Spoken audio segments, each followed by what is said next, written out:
Hello সবাইকে সবাইকে স্বাগত জানাচ্ছি আমাদের আজকের ভিডিও লেকচারে। আশা করি যে যেখানে আছো সবাই ভালো আছো। আমরা ইতিমধ্যে অধ্যায় 3 এর দ্বিতীয় অংশ ডিজিটাল ডিভাইস অ্যান্ড লজিক ডিজাইনের বেসিক কিছু জিনিস নিয়ে আলোচনা করেছিলাম এবং আমরা প্রথম ভিডিওতে মূলত চ্যাপ্টার 3 এর সেকেন্ড পার্ট নিয়ে একটু ধারণা দেওয়ার চেষ্টা করেছিলাম। তো আজকে যে জিনিসটা করব সেটা হচ্ছে আমাদের চ্যাপ্টার 3 এর যে সূত্রগুলো, দ্যাট মিন্স আমাদের বুলিয়ান থিওরাম যেগুলো আছে সেগুলো নিয়ে আলোচনা করব। বুলিয়ান থিওরামে তোমরা অনেক ধরনের সূত্র পাবা, তার মধ্যে আমি সবগুলো সূত্রকে মূলত 5টা ভাগে ভাগ করছি, মানে 5টা নামকরণ করছি। এই বলতে গেলে এই 5টা সূত্র যদি তোমরা মুখস্থ করতে পারো বা মনে রাখতে পারো তাহলে তোমাদের বুলিয়ান অ্যালজাবরাতে কোনো ধরনের সমস্যা হবে না। বুলিয়ান থিওরামের মধ্যে প্রথম যে সূত্রটা সেটাকে বলা হচ্ছে বেসিক থিওরাম বা মৌলিক উপপাদ্য। মৌলিক উপপাদ্য বলতে আমরা গত ক্লাসে যে অর অপারেশন এবং এন্ড অপারেশন দেখেছিলাম, অর এবং এন্ড অপারেশনের কাছাকাছি বলতে গেলে, তো এই জন্য এটাকে বলা হচ্ছে মৌলিক উপপাদ্য। মানে এই যে অপারেশনগুলো আছে এখানে অরের ক্ষেত্রে এবং এন্ডের ক্ষেত্রে ভেরিয়েবলের সাথে, সেই অপারেশনগুলো তোমরা বলতে গেলে প্রত্যেকটা ম্যাথেই কিছু না কিছু কোনো না কোনো অংশ পাবাই। ঠিক আছে, এগুলো একদম প্রত্যেকটা জায়গাতেই লাগবে এরকম উপপাদ্যগুলো। তো প্রথমে যেটা বলা হচ্ছে সেটা হচ্ছে যদি কখনো অরের ক্ষেত্রে জিরোর সাথে কোনো ভেরিয়েবল অর অপারেশন হয় তখন সেক্ষেত্রে সেই ভেরিয়েবলটাই হবে, দ্যাট মিন্স এর সাথে +0 করলে এই হবে। অর অপারেশনের ক্ষেত্রে কোনো ভেরিয়েবলের সাথে যদি 1 যোগ হয় বা অর অপারেশন হয় তখন সেক্ষেত্রে 1ই হবে। আর দুইটা ভেরিয়েবলই যদি সেম হয় তাহলে অর অপারেশনের ক্ষেত্রে ভেরিয়েবলটা যা আছে তাই থাকবে। আর যদি একটা ভেরিয়েবল অন্য একটা ভেরিয়েবলের অল্টারনেটিভ বা অপোজিটটা হয় তখন সেক্ষেত্রে আমাদের আউটপুট আসবে 1। আর এন্ড অপারেশনের ক্ষেত্রে যখন কোনো একটা ভেরিয়েবলকে জিরোর সাথে এন্ড অপারেশন করা হবে তখন মূলত আনসার আসবে আমাদের 0। আর যদি 1-এর সাথে করা হয় তখন সেক্ষেত্রে যে ভেরিয়েবলটা আছে সেই ভেরিয়েবলটাই হবে। যদি দুইটা ভেরিয়েবল সেম হয় এন্ড অপারেশনের ক্ষেত্রেও সেম, সেই ভেরিয়েবলটাই হবে। আর যদি একটা ভেরিয়েবল অন্য একটা ভেরিয়েবলের অপোজিটটা হয় তখন সেক্ষেত্রে আমাদের এন্ড অপারেশনের ক্ষেত্রে 0 আসবে। একটা পার্থক্য সবসময় মাথায় রাখবা, অর অপারেশনের ক্ষেত্রে কখনোই লজিকে কোনো ধরনের মান 0 হবে না, দ্যাট মিন্স ফলস আসার কোনো চান্স নাই, হয় সেই ভেরিয়েবলটা হবে আদারওয়াইজ 1 হবে। আর এন্ড অপারেশনের ক্ষেত্রে কোনো ধরনের 1 আসবে না, তার মানে হচ্ছে যদি ভেরিয়েবলের সাথে কোনো একটা এন্ড অপারেশন হয় তখন সেক্ষেত্রে হয় 0 আসবে আদারওয়াইজ সেই ভেরিয়েবলটা আসবে। ঠিক আছে, এটা হচ্ছে আমাদের বেসিক থিওরাম বা মৌলিক উপপাদ্য বলি।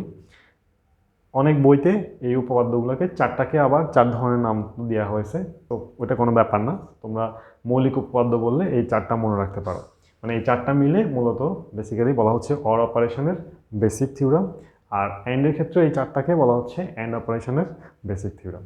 ঠিক আছে, সো মৌলিক উপপাদ্য বা বেসিক থিওরামের পরে যেটা আছে সেটাকে বলা হচ্ছে কমিউটেটিভ ল, বা যদি আমরা বাংলায় বলি সেটাকে বলা হচ্ছে বিনিময় উপপাদ্য। তো বিনিময় উপপাদ্যের কাজ হচ্ছে মূলত তারা পজিশনকে আদান প্রদান করবে। তার মানে হচ্ছে যদি এ এবং +b হয় তার মানে সেটাকে আমরা পজিশনটাকে এর জায়গায় বিকে এবং বির জায়গায় একে যদি লিখি তখন সেটাকে বলা হচ্ছে বিনিময় উপপাদ্য। যেমন দেখো a+b ছিল, সেটা ইকুয়াল টু আমরা b+a লিখতে পারি। আর এন্ডের ক্ষেত্রেও সেম, শুধুমাত্র হচ্ছে এখানে অর ছিল, এখানে এন্ড অপারেশন আসবে। তার মানে a.b হইলে সেটাকে আমরা b.a লিখতে পারি। 3 নম্বর যে সূত্রটা এটাকে বলা হচ্ছে অ্যাসোসিয়েটিভ ল, বা বাংলায় বললে সেটাকে বলা হচ্ছে অনুষঙ্গ উপপাদ্য। অনুষঙ্গ উপপাদ্য মানে হচ্ছে a+b+c যদি হয় তার মানে সেটাকে আমরা a+b+c লিখতে পারি। দ্যাট মিনস এখানে b+c একসাথে ছিল, আমরা এখানে সিকে আলাদা করে আমরা a+b একসাথে লিখেছি।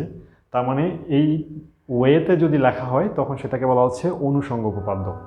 আর এন্ড অপারেশনের ক্ষেত্রে সেটা ইন্টু হয়ে যাবে আর বাকি সব সেম থাকবে, দ্যাট মিনস বি আর সি একসাথে ছিল, এখানে সি আলাদা হয়ে যাবে, নতুন করে এ আর বি একসাথে হবে। দেখো এখানে ছিল এ ইন্টু বি ইন্টু সি, হয়ে গেছে এ ইন্টু বি তারপরে ইন্টু সি। আর ডিস্ট্রিবিউটিভ ল আমাদের যে 4 নম্বর সূত্র সেটাকে বলা হচ্ছে যে, যদি বাংলায় বলো, বিভাজন উপপাদ্য। বিভাজন উপপাদ্য বলতেছে যদি এ ইন্টু b+c হয় তার মানে ইকুয়াল টু আমরা এ ইন্টু বি প্লাস এ ইন্টু সি লিখতে পারি। এটা মূলত আমাদের যে নর্মালি বীজগণিতে যেভাবে আমরা গুণ করি সেম ওয়েতে করা যায়। আর এন্ড অপারেশনের ক্ষেত্রে এই যে দেখো এখানে একটা ডট আছে, কিছু নাই মানে হচ্ছে ডট আছে, সো এখানে হচ্ছে a plus B into C, এটা যদি হয় তখন সেক্ষেত্রে আমরা a plus B into A plus C লিখতে পারি। এটাকে বলা হচ্ছে বিভাজন উপপাদ্য বা ইংলিশে ডিস্ট্রিবিউটিভ ল। আর ফাইনালি 5 নাম্বার যেটা, সেটাকে বলা হচ্ছে ডি মর্গানস ল। তোমরা যারা এসএসসিতে হায়ার ম্যাথ ছিল তোমাদের, তারা অলরেডি ডি মর্গানস লর সাথে পরিচিত, তোমাদের এই সূত্রটা ছিল। তারপরেও আমি বলে দিচ্ছি, যদি এ প্লাস বি এর উপর বার হয়, দ্যাট মিনস হোল বার হয়, তখন সেক্ষেত্রে এই বারটা ভেঙে যাবে আর প্লাসের জায়গায় ডট হবে। ঠিক সেম ওয়েতে অ্যান্ড অপারেশনের ক্ষেত্রে যদি ডটের উপরে বার থাকে, তখন সেক্ষেত্রে বারটা ভেঙে যাবে, আলাদা আলাদা হবে, আর ডটের জায়গায় হবে প্লাস। তো এই হচ্ছে আমাদের মূলত 5টা সূত্র। যে 5টা সূত্র তুমি যদি জানো এবং মনে রাখতে পারো, তাহলে তোমাদের যে পরবর্তী যে বুলিয়ান অ্যালজেব্রাগুলো, প্রত্যেকটা জায়গায় বুলিয়ান অ্যালজেব্রার ক্ষেত্রে আমাদের এই 5টা সূত্র মূলত ব্যবহার করা হবে। তো আশা করি তোমরা এই 5টা সূত্র মনে রাখতে পারবা। একটু ভালো করে খেয়াল করবা এবং বারবার লিখবা। বারবার লিখলে তোমাদের এই সূত্রগুলো মনে থাকবে। তো এই সূত্রগুলো মনে রাখলেই আমাদের পরবর্তী ক্লাসগুলো বা পরবর্তী যে বুলিয়ান অ্যালজেব্রাগুলো, সেগুলো সবগুলো তোমাদের কাছে অনেক বেশি সহজ মনে হবে। তো ভালো থাকবা, সবাইকে ধন্যবাদ।